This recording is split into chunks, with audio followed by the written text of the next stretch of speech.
Sveiki visi, šiandien turim neįtin vasarišką rugpjūčio dieną, bet ką padarysi, oro neįsakysi. Noriu Jums papasakot apie šį trečios kartos Toyota Prius, kuris ėjo nuo 2000 iki 15 metų ir 12 metais buvo faceliftas. Pasikeitė tik priekinis buferis ir galiniai žibintai. Realiai visa kita išliko tas pats. Čia yra 2011 metų prieš faceliftinis variantas. Tai pirmiausia, pradėkime nuo išvaizdos. Tai yra pagrindinis dalykas, kuris labiausiai pasikeitė nuo primtako, kuris galbūt nebuvo daugeliu prie širdies, o jau šis jau galim tikrai pavadinti, kad jau atrodo dailiau ir galbūt netgi daugelis pasakytų ir visai gražus išvaizdus automobilis. Ne taip kaip anas, kuris priminė labiau buožgalį be formų. Čia jau ir linijos, ir žibintai, viskas, sakyčiau, žiūrisi gan neblogai. Galas išlieka gan panašus, tačiau jisai ir nebuvo kažkoks labai, sakyčiau, baisus. Tas toksai spoileriukas šiek tiek prideda vaizdo, keletas aštresnių linijų. Bendrai paėmus tikrai sakyčiau, kad išvaizda į gerąją pusę pasikeitė. Kas dar pasikeitė? Tai atidarysiu jums greit kapotą. Tai realiai visa hibridinė pavara kartu su varikliu buvo atnaujinti. Šis variklis jau yra 1.8, ne taip kaip anas buvo 1.5. Jei neklystu, šis variklis jau turi 72 kW, o vadinamas antrukas, nenoriu meluot, kažkas 50 keli. Tai pataisysiu. Baterija realiai išliko ta pati, selės tokios pat, galima keisti tiek iš ano, tiek iš to, perdėti ir jokių problemų dėl to nėra. Inverteris yra gerokai pasikeitęs, esu girdėjęs, kad jie tarnauja geriau netgi, bet ir anie nėra taip, kad ten labai gestų, nes tiesiog pažiūri kainą ir matai, kad už 50 eurų nieks neperka, tai supranti, kad greičiausia nelabai gendanti dalis. Koksai būtų mano atsiliepimas apie šį variklį? Kokie pagrindiniai skirtumai, pliusai, minusai tarp šio ir praeito variklio ir galbūt visos hibridinės sistemos? Senasis variklis, senasis Priusas su 1.5 varikliu. Aplamai tas Priusas nebereikalo, jisai visur, kur pažiūrėsit, jie važinėja miestuose, nes jisai pasižymi tiesiog tarakoniniu patikimumu. Tas variklis yra praktiškai neužmušamas, aišku, kai patenka į taksisto rankas ir pradedama važinėti nežmoniški kilometrai, na tada nieko nėra amžino. Bet, kaip pavyzdys, jeigu anas variklis atitarnaudavo 500 000, absoliučiai visiškai nelendant prie variklio, na ir po to arba grandinę tekdavo keist, arba galvos tarpinę.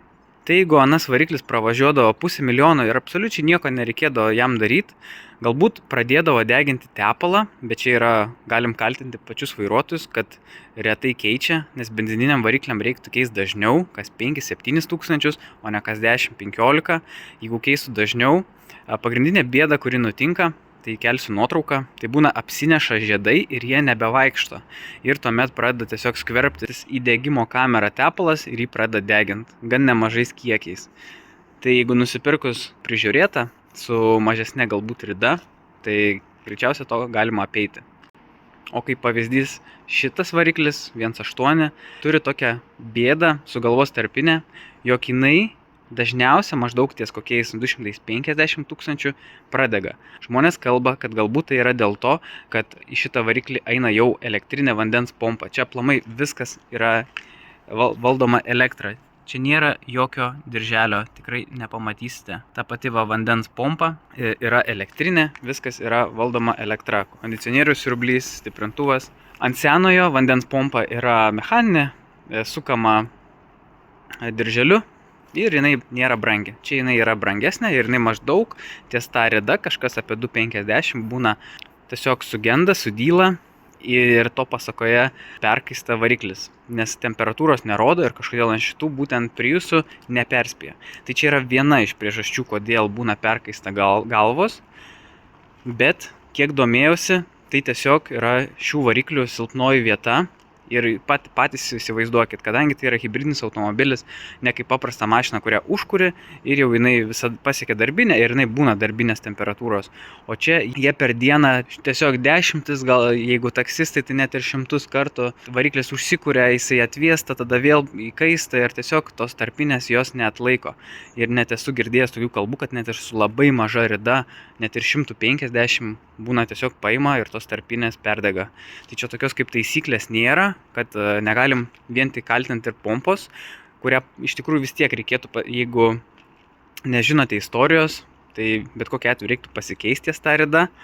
Na ir tiesiog čia tokia kaip tiksinti bomba, kur niekados negali žinot, kada gali nutikti. Todėl tiesiog važiuoji, kol, vieną rytą bandant kurti, girdi visokius kalenimus, o tai dėl to, kad prieina į degimo kamerą vandens, ir kaip jisai užsikurs, kai ant vandens nevažiuoja. Nors su dujom jie praktiškai ant oro ir važiuoja. Tai čia kalbant apie variklius, pagrindinė tokia kaip bėda su jais.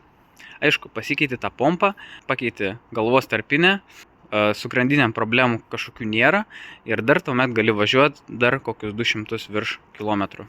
Kas tikrai, sakyčiau, yra visai neblogai, nes atsižvelgiant į tai, kad nei diržo pagrindinę nereikia keisti, nes čia aišku jo nėra.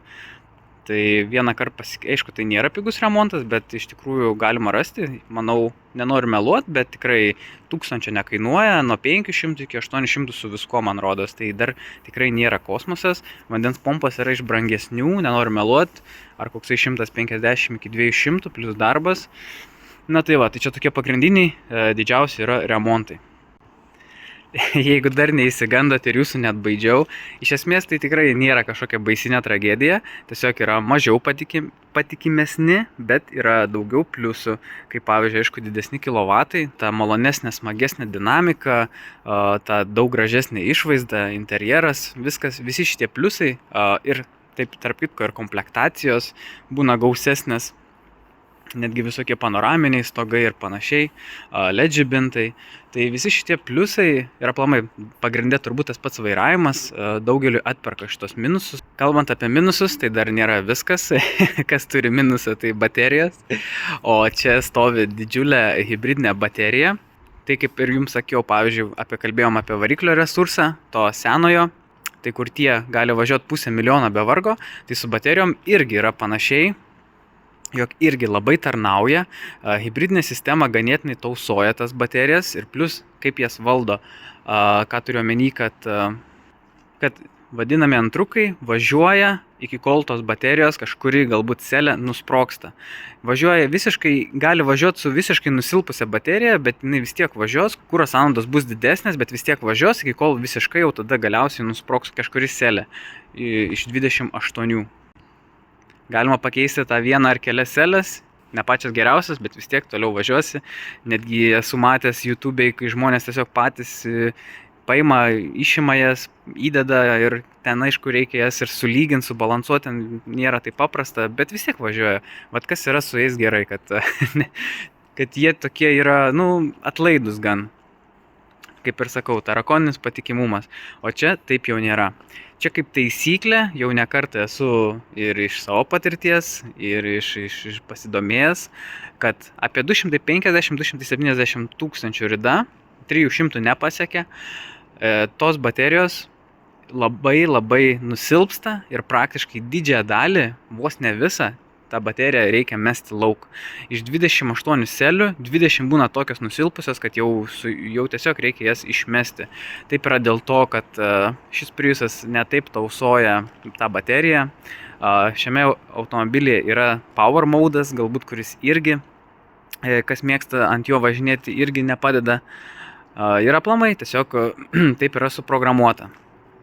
Tai maždaug ties šitą rida galima tikėtis, kad jūsų lauks nepigus remontas. Geriausia išeitis, kiek domėjaus, tai yra aplamai tą bateriją atsikratyti ir dėti ličio jonų bateriją. Nes čia yra nikelio baterijos stovi šitose Priusuose ir primtakose, o jau naujesnėse Corolose, ten RAV4 ir panašiai, jau yra ličio ir jos yra gerokai patikimesnės. Ir kažkas tai girdėjau apie 800 ar gal 1000 eurų. įsidedi tokią ir tada ilgam pamiršti bėdas.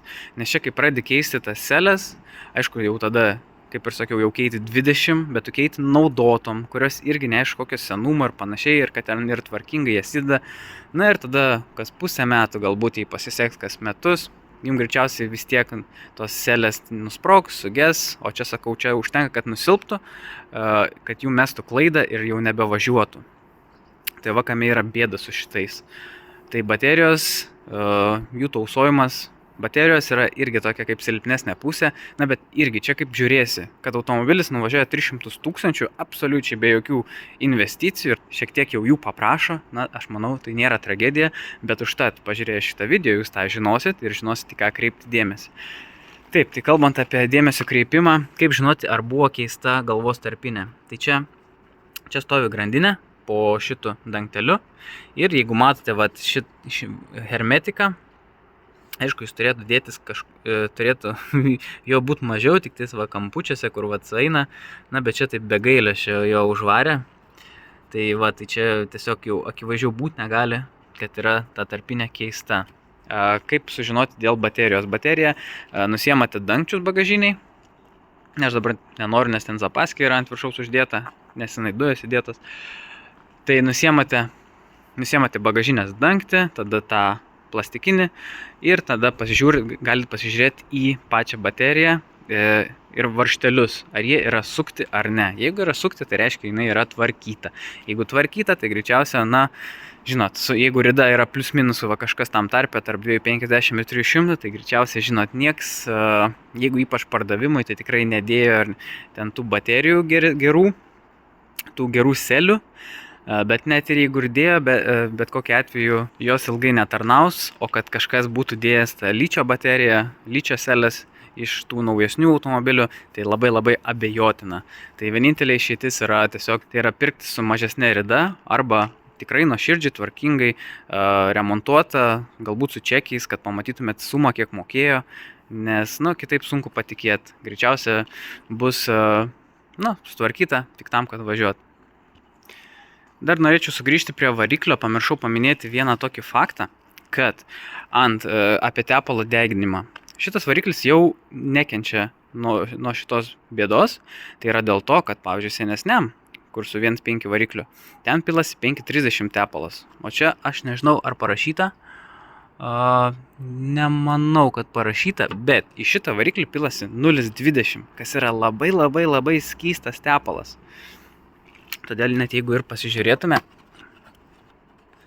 į variklio vidų, aišku, aš nežinau, ar čia buvo keičiami tie tepalai dažnai, bet variklio vidus ir dangtelis yra labai gražus. Tai čia gali būti tiesiog dėl to, kad tas tepalas yra jau pilamas labai skystas ir net jeigu uždelsia jį keisti, jis vis tiek nepasidaro toks tirštas, kad ten atsirastų tų apnašų. Tai tai čia toksai galbūt kaip pliusas, toks gelbėjantis dalykas, kad jums nereikia dėl to rūpintis, kad jums pradės deginti tepalą, o dažnai būna tos senesnius variklius užkala, kaip sakant, dėl to, kad pradeda deginti tepalą, nepažiūri, toliau važiuoja, na ir kaip gali variklis dirbti be tepalo. Tai tiek būtų kalbant apie variklį, baterijas, hibridinę visą sistemą. Dar kokių pliusų galima pavardinti, kad tie žibintai yra su lęšiais. Su lęšiais ir žmonės mėgsta. Ir šitam automobilį yra įdėti LED lemputės. Todėl žymiai gražiau atrodo ir žymiai ryškiau šviečia. Tai čia yra toks pliusas, nes šiaip negalima dėti, bet kadangi lęšis, tai policija nieko dėl to nesako. Pradeda lyti, todėl aš greit tęsiu apžvalgą. Dar norėčiau paminėti tokį vieną pliusą, kalbant apie dujas. Šitie Priusai, žinoma, irgi draugauja su dujomis. Tai yra dėl to, kad šiaip kodėl būna automobiliai nedraugauja, nes būna per kaista vožtuvai. Bet kadangi čia yra hibridinis automobilis, tas variklis ne visada dirba ir jie, pavyzdžiui, žiemą net iš vis nepasiekia darbinės temperatūros, tai su perkaitimu ir panašiai problemų nėra ir jie dėl to labai gerai draugauja su dujomis. Ir kalbant apie dujas, vienas toksai yra pliusas šito automobilio – ratai. jau galima uždėti 17 ratus. Ir todėl automatiškai bagažinė yra didesnė, platesnė zapaskė ir galima įdėti gerokai didesnį dujų balioną, jei neklystu, netgi 70 litrų ir galima nuvažiuoti net iki 800 km vien ant dujų. Tai čia yra nerealu. Su dujom gali nuvažiuoti tiek pat, kiek ir su benzino baku, o su abiem tai pravažiuoti pusę Europos. Taip, tai kadangi pasislėpėm nuo lietaus, tai pašnekėkim apie interjerą. Interjeras yra gerokai malonesnis. Aplamai visą tą išvaizdą tikrai atrodo gražiau. Visas tas knopkės ir tas vairas tikrai atrodo daug patraukliau negu anam. Greit užkurkim. Tai va, štai kaip atrodo mūsų vairas. Skydelis pasikeitęs. Galiu pasakyti, kad yra šitus Priusus perkant yra labai sudėtinga palei šitą bateriją, palei šitą, nežinau kaip pavadinti, paveikslėlį, ištestuoti, pasakyti, ar baterija yra gera. Reiktų labai ilgai ir gerai pasivažinėti. Su senesniais iš tikrųjų gan paprasta yra. Nežinau, tas ekranas stovi čia, jis yra didelis, ta baterija, tas paveiksliukas yra didesnis ir tiesiog pasivažinėjus, nežinau, bent jau man asmeniškai gerai atpažinti, ar baterija yra gera ar bloga. Bet bent jau trumpai, kaip neturėtų būti, tai baterija niekados neturėtų pasikrauti iki pat viršaus ir neturėtų išsikrauti iki pat pirmos padalos. Turėtų būti tarp 2 ir tarp be 1 pilna. Niekad neturėtų perkopti. Ir šiaip paprasčiausias testas tai toks. Čia nepasakys, ar baterija yra labai gera, bet bent pasakys, kad jinai nėra visiškai jau tokia bent per vidurį. Va matė, dabar variklis užsikūrė, šiek tiek pasikrovė, net realiai nepakilo padala ir užgeso. Kai būna visiškai bloga baterija, išsikrauna iki pat pirmo, gal net iki 0 ir tada jinai pradeda krauti save. Ir jinai krauna ir per kokią minutę pasikrauna vos ne visą. Tai čia jau yra tragedija. Baterija turėtų dirbti taip. Jinai užsikuria, biškį pasikrauna ir jinai sako, viskas, užtenka, kai pradėsi važiuoti, tada pasikrausiu daugiau. Va taip turėtų jinai veikti. Tai čia, kad jūs žinotumėt, kaip reiktų tikrinti. Taip, yra čia dar galima taip pasižiūrėti. Galit pakeisti tą vadinamą ekraną, va dar šitaip galite, bet kokiu atveju labai tas paveikslėlis yra mažas. Nėra jokių rodiklių, pavyzdžiui, ant senesnio būna visokios rodiklės, tas eina ten, tas tą daro, žodžiu, tas krauna tą, važiuoja ir panašiai, čia nieko. Tai daugiau čia tiesiog dėl vaizdo. Taip, tai dar kalbant apie interjerą, yra toksai dalykas kaip heads-up displejus. Va matote, kas yra visai įdomus, gal ir naudingas dalykas, nežinau, aš tai dažniausiai išjungiu, bet galbūt yra kam patinka, bet vis tiek smagu, kai yra kažkokių tokių privalumų, tokių biški verčiančių jaustis, kad sėdi tokioj modernesniai mašinoje. Taip pat yra ant šių automobilių pasislėpęs porankyje auksas, kas irgi yra labai super dalykas. Nenoriu meluoti, bet galbūt yra ir Bluetooth. Tikriausiai yra. Dabar žinokit, nenoriu apsikvailinti, kad auksas yra, tai va matom, 100%. Dėl Bluetooth'o nesu tikras, galbūt ne visose, o gal faceliftuose. Tai va, kas dar? Šiaip būna ant kitų čia ekranas su galinė vaizdo kamera originaliai. Tai irgi visai geras dalykas, netgi berods rodo linijas, tikrai šiaip gerai, kai būna tas ekranas. Būna netgi panoraminiai stogai. Kai perkat, būtinai žiūrėkit, kad yra tokie elementarūs dalykai kaip autopilotas, kritulių daviklis ten pasislėpęs, kad jie būtų, nes, čia tokie, nežinau, autopilotas, tai čia toks kaip, sakyčiau, būtinas dalykas net ir senesniai mašinai, bet pasirodo ne ant visų būna.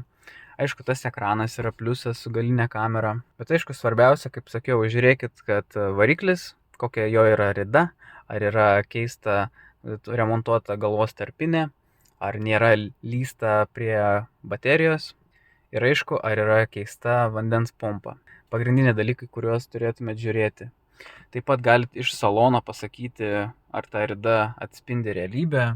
Pažiūrėkime į saloną, įvertinkim viską, rankenėlės, taip toliau, sėdynė, ar sėdynės nenusėdėtos, kadangi Priusai yra kaip taisyklė taksi automobiliai. Pasižiūrėkit sagtis, ar jos nėra, kaip sakant, jau nuo naudojimo jau ten visai jau net neveikiančios. Ar sėdynės nenutrintos, nenuspardytos, lubos irgi sveikos, gražios. Svarbiausia tai aišku yra vairuotojo sėdynė. Čia sakyčiau gan yra normali būklė, ne pusės milijono.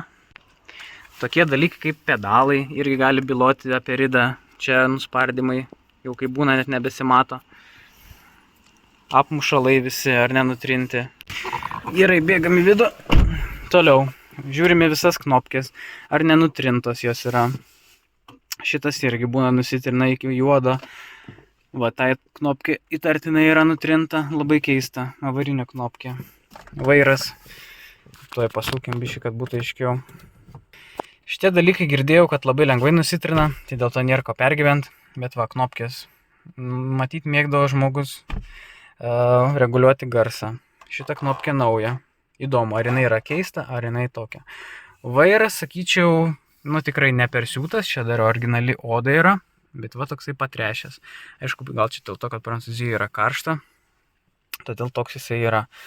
Šitos vietos mažai nutrintos, kas irgi pasakytų, jo galbūt ta rida yra tikra. Toliau visa kita, porankis. Aplamai, bendra būklė, kaip ją įvertintume. Ar yra labai jau, kaip sakant, gyvenimą matę, ar ne. Bet kalbant apie ridą, šitas dalykas čia, aš 100% žinau dėl šito dalyko, jog rida yra sukta. Nes norint išardyti panelę ir prieiti prie to skydelio ir įdėti galbūt kitą ar tam pačiam atsukti ridą, reikia išardyti šitas dalis. Ir retas atvejis, kada ją sugeba nuimti, nepaliekant jokių pėdsakų. Ir aš kai pirkau šitą mašiną, iškart jam sakau, kiek atsukta. Ir jis net nedvėjodamas man iškart pasakė. Tiek, kiek jisai pasakė, tai iš tikrųjų galima dar dauginti iš 2 ir jums nereikia net jau car vertical. Tai va tiek, žinokit, test drive aš nedarysiu. Tikrai automobilis važiuoja smagiau, kažkiek gal net ir minkščiau, bet kokiu atveju tai yra, karieta, žinokit. Tikrai nuo kokio BMW ar Mercedes atsisėdus, tikrai nesijausit čia labai super duper komfortiškai, bet jeigu esat paprastas žmogus ir jums svarbiausia iš taško A į tašką B nuvažiuoti ir ekonomiškai, ir patikimai, tai ir aplamai turėti automobilį, kuris nereikalauja kažkokių didelių investicijų, nes apart šitų 3 dalykų, realiai važiuoklė, visa kita, tiesiog aplamai daugiau kažkaip nieks ir labai negenda. Dar taip, pamiršau paminėti, EGR būna užsikemša ir pradeda taip kalatotis tas variklis, kad galvoji, jog ten ir viskam jau kaput jam. Bet taip, buvau pamiršęs šitą pasakyti jums. Ir yra, netgi kažkada kalbėjau su žmogum, pardavėjų, kuris pakeitė variklį vien dėl to, kad jisai tik po to atrado, kad ten buvo EGR'as užsikimšęs, nes čia jau yra naujesnių metų, emisijos, Euro 5 ir panašiai. Tai dar čia tokia būna bėda. Tai jeigu kažkokia bėda jums ištinka, visada eikit į Priusų forumus, paklauskit, nusiųskit video, arba patys pasidomėkit YouTube'ai, arba bent jau pas specializuotus meistrus, kurie užsiema tais Priusais, nuvažiuokit, kad nenurašytumėt mašinas, nepradėtumėt variklių keisti. Tai būtų tiek, tai ką, sėkmės, perkant galbūt Priusą, o gal ir aš savo kalbom jūs atbaidžiau. Na, iš tikrųjų, iš esmės tai nėra kažkokia labai bloga mašina, nes kuo naujesnė mašina, to šiais laikais iš vis, nežinau, 300 turbūt net nelabai nuvažiuoju, o čia pakeiti keletą dalykų, suinvestuoju ir dar nuvažiuoju realiai iki 500 000. Ir už labai pigiai. Tai ką, iki kito video, orai vėl darosi lietuviški, keliauju namo, montuoti jums šitą video. Iki.